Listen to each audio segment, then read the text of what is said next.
하나쯤은 계획하고 또 성공해야 되잖아요. 제 생각에는 저도 마케팅을 많이 해보니까 여러 개를 할 필요가 없이 기초에 충실하면 될 것 같아요. 저도 해보니까 제일 중요한 거는요.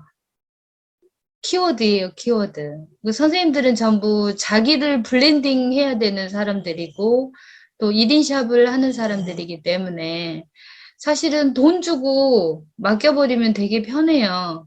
근데 내 것을 좀 특색 있게 알릴 수가 없어요. 그리고 외주에다가 블로그나 또 인스타를 주면 거의 자기 냄새가 안 나는 게 또 문제예요. 그리고 우리가 사진도 어느 정도 골라줘야 되고 또 글도 좀 가려야 되고 그런 번잡함들이 있어서 보면은 거의 다 결국은 자기가 또 손을 대게 돼 있더라고요. 근데 저도 제가 마케팅을 배운 이유는 이제 출산둘라라는 걸 알리고 싶은데 마케터들이 실행사들이 이런 단어들을 처음 들은 거예요. 그러니까 어떤 실행사는 저를 산후조리원으로 알고 포스팅해주고 또 제가 마사지사인 줄 알고 그렇게 포스팅하고 병원인 줄 알고 하고 조산원인 줄 알고 이걸 설명하기가 너무 힘든 거예요. 그래서 아예 다 차라 내가 하겠다 하고 이제 기를 쓰고 배운 건데 앞으로는 이제 코로나 전 세상으로 못 돌아간다는 건 이미 다 알잖아요. 왜냐하면 사람들이 뭐 코로나 뭐 오미크론 이런 게 없어지고 이런 거를 떠나서 이제는 대면하지 않아도 되는 시스템들이 너무 많이 개발이 된 거예요. 그래서 선생님들도 이제 온라인에 익숙해져야 되거든요. 앞으로 가만히 보세요. 이제 메타버스라는 가상의 세계가 또 우리를 한번 덮칠 거예요. 그래서 이제 온라인에 익숙해져야 살아남는다는 거예요. 근데 돈을 벌기 위해서는 돈을 써야 되는 것도 맞아요. 그래서 오늘 이제 제가 해주고 싶은 말은 어차피 선생님들이 자기가 어떤 사업을 하든지 나를 브랜딩을 하든지 자기를 브랜딩하고 싶은 욕심도 있을 거고 그쵸? 아니면 외주에다가 블로그나 인스타를 맡기지 않고 내가 직접 해봐야 되겠다 이런 사람도 있을 거잖아요. 그러면 최소한 이런 글을 쓰다 보면은요 사업의 확장 능력이 생겨요. 내가 이제 글을 하나 작성했고 인스타에 이미지를 하나 올렸고 이런 거를 다 떠나서 그 글을 쓰기 위해서 나는 생각하는 사람이 되는 거예요. 이 이미지 하나를 만들기 위해서 또 나의 것을 생각하는 시간들이 주어지는 거예요. 그래서 100일을 그 우리가 포스팅하고 인스타에 올리고 이런 과정에 어떤 습관을 잡으시냐면 내가 무슨 일을 하지? 그러니까 자기를 자꾸 내면의 것들을 끌어내는 100일 습관 챌린지가 돼야 된다는 얘기예요. 글 쓰는 것도 습관이고 그 인스타에 올리는 것도 습관이거든요. 그래서 이제 습관을 조금 바꾸는 그런 이제 일을 했으면 좋겠다는 생각이고 지금 저도 한 마케팅 53명 방에 우리 평생회원들이랑 같이 있는데 이 키워드를 생각 안 하는 사람들이 너무 많아요. 예를 들어서 미정쌤이 영상을 엄청 잘 만드는 사람이야. 근데 영상 너무너무 잘 만들어서 막 유튜브에 업로드를 하는데 키워드가 없어. 그 이런 영상은 남들이 보지를 못해요. 왜냐하면 우리가 블로그에 글을 써도 제목에 키워드가 들어가야 되고요. 내용에 키워드가 들어가야 되고 영상 하나를 만들더라도 또 거기에 키워드가 들어가요. 그래서 모든 이 플랫폼들은 얘를 누구한테 추천해 주지? 블로그 우리가 포스팅을 해도 상위 노출이라는 개념을 쓰잖아요. 유튜브 같은 경우는 연관 동영상 추천이라는 단어를 쓴단 말이에요. 그럼 이 영상을 다른 사람들이 보기 위해서 유튜브 자체적으로 이 영상을 뿌려줘요. 우리가 선생님들 유튜브 열면 막 내가 선택하지도 않는 영상들이 막 그 관련 추천 영상으로 뜨는 이유가 예를 들어서 내가 산전 마사지를 한번 검색을 하면 그게 키워드예요. 산전 마사 이거에 관련된 영상들이 다음에 유튜브를 켤 때 계속 나와. 페이스북도 마찬가지예요. 내가 뭔가 검색을 하고 싶은 뭐 산후 마사지를 치면 그거에 관련된 것들이 계속 떠. 이런 게 키워드예요.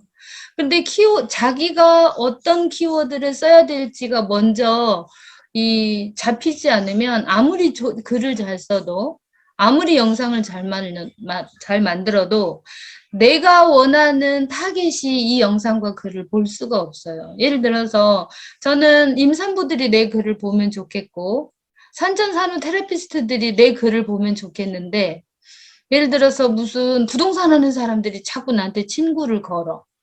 그리고 저기 뭐 IT 업계 사람들이 제 글을 봐. 이거 아무 소용이 없는 거예요. 그냥 단 100명의 친구만 있어도 나와 이렇게 같은 그 내용을 갖고 있는 이런 사람들이 내 글을 봐야 되고 내 영상을 봐야 되는 거야.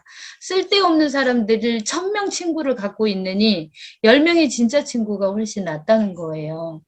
그래서 선생님들이 항상 이제 내가 뭔가 글을 쓰고 어디에다가 영상을 만들어서 올려야 되겠다라고 생각할 때는 반드시 키워드가 있어야 돼요.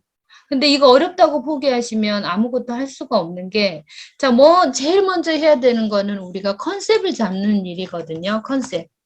자, 우리가 이제 블로그하고 인스타를 할 건데, 이제 컨셉 잡기를 해요. 이 컨셉은 뭐냐면, 블로그는요, 검색 기반의 플랫폼이라고 해요. 근데 이 컨셉은, 예를 들어서 저는, 임신과 출산에 관한 내용의 글을 올리는 인스타다.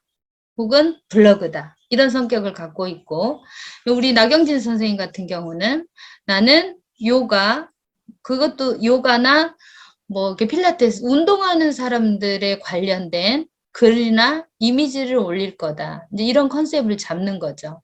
근데 갑자기 요가나 필라테스 하는 사람들이 막 먹방 글을 올린다든지, 뭐 여행에 대한 글을 올린다든지, 이런 거는 네이버에서 좋아하지 않아요. 그래서 차라리 그런 경우는 블로그를 2개, 3개 운영하는 게 나아요. 그러니까 그 블로그만의 특성이 있어야 되는 거죠. 근데 이거를 전문 용어로 C랭크라고 그래요. 옛날에는 네이버에서 그냥 어떤 거든지 올려. 그럼 너가 많이 올리면 내가 너 블로그에다가 좋은 점수를 줘서 아무나 볼 수 있도록 상위 노출을 해줄게. 이런 거였는데 지금은 아니에요. 지금은 많은 유저, 그러니까 검색하는 사람들을 유저라 그래요. 그래서 많은 유저들이 전문적인 특징을 가진 블로그들을 좋아하고 네이버에서 기준을 바꿨어요. 아, 이 블로그는 예를 들어서 마케팅 글만 올리는 블로그야. 전문성이 있는 블로그를 좋아한다는 거예요. 그래서 우리 선생님들이 나는 내 블로그가 내 일기장이야. 이렇게 덤비는 사람들이 있어요. 이런 거는 그냥 선생님들 마음이기는 하지만 네이버는 이런 글들을 상위 노출시켜주지 않는다는 거예요. 그래서 이왕에 할 거 네이버가 내 글을 상위 노출시켜주면 좋겠죠. 그래서 일단은 컨셉을 잡는데 이 컨셉을 잡은 데 필요한 게 뭐냐면요. 타깃을 잡아야 돼요. 타깃이 없이 글을 쓰시면 절대 안 돼요. 오늘도 글을 쓸 거고 내일도 글을 쓸 거고 계속 글을 쓰잖아요. 자, 이제 컨셉을 딱 잡았어. 나는 임신과 출산에 대한 정보를 올릴 거야. 우리 나경진 쌤은 나는 요가, 필라테스, 운동에 관한 정보를 올릴 거야. 이제 컨셉을 잡았어요. 그 내용만 올리셔. 나는 전문 블로거예요, 이제. 근데 개인적인 걸 혹시라도 올리고 싶죠. 옛날에는 처음에 블로그를 시작하는 사람들은 질보다 양이다 그래가지고 일반 사생활을 되게 많이 올렸어요.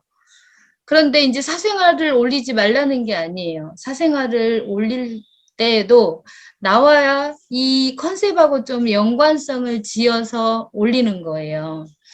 이제 저 같은 경우는 임신 출산이지만 오늘 어디 식당을 갔는데 막 그 식당에 나온 음식들이 너무 예뻐 보이고 누구한테 자랑하고 싶어. 그러면 그 막 식당을 자랑하되 그 내용 안에 어제도 내가 얘기했지만 우리 산모들도 이런 음식점을 찾게 되면 뭐 이런 데를 왔으면 좋겠다. 그러니까 나와 관계 있는 그런 키워드 있죠. 이런 것들을 살짝살짝 조금씩 넣으라는 거예요. 전혀 동떨어지게 글을 쓰지 말고. 이해했죠? 그렇게 이제 끌어다 붙이시고, 인스타도 마찬가지예요. 인스타도 어느 날은 사생활 올렸다가, 그러니까 선생님들이 굉장히 전략적이지 않으면, 그, 하이마트라든지, 뭐, 몇 개의 인스타에서는 전략적으로 이런 거를 해요. 엄청 사생활을 올렸다가 광고 하나 탁 때려요. 엄청 사생활을 올리고 광고 하나 딱 때리고 이런 전략적인 사고나 마케팅 기법을 모르는 사람들은 그렇게 하시면 실패해요. 그래서 이 인스타는 뭔가 특색이 하나 있어야 돼요. 근육 공부하는 인스타야. 이 인스타는 예를 들어서 운동을 가르쳐주는 인스타야. 그런 특색 있는 인스타를, 피드를 꾸리시라는 것. 인스타는 하나하나 사진을 피드라고 표현해요. 피드. 근데 블로그는 포스팅이라고 표현하죠. 그래서 피드, 포스팅 이렇게 좀 구분해 주시고 되도록 우리 인스타는 막 그 개인적인 글들을 올리지 마세요.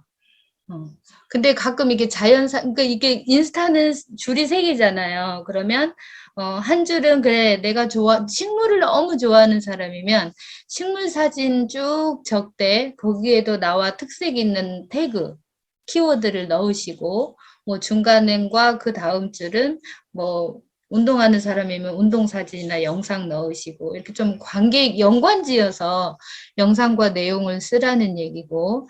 자, 그러면 컨셉을 일단 잡았어요. 이제 두 번째 잡아야 되는 건 타깃이에요. 이 글을, 이 사진을 누가 봤으면 좋겠냐예요. 항상 글을 쓰고 이미지를 올릴 때는 그 두 개를 생각하셔야 돼. 이제 이미 컨셉은 잡았기 때문에 두 번 생각할 일은 없어요.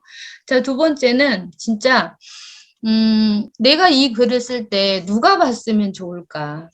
그쵸? 그 딱 한 사람만 생각하세요. 우리 이제 출산도 자연분만, 자연출산, 제왕절개 이렇게 디테일하게 나눠지지만, 이 글만큼은 정말로 자연주의 출산을 하고 싶은 사람이 읽었으면 좋겠다. 딱 그 사람 하나만 생각하고 글을 쓰는 거예요.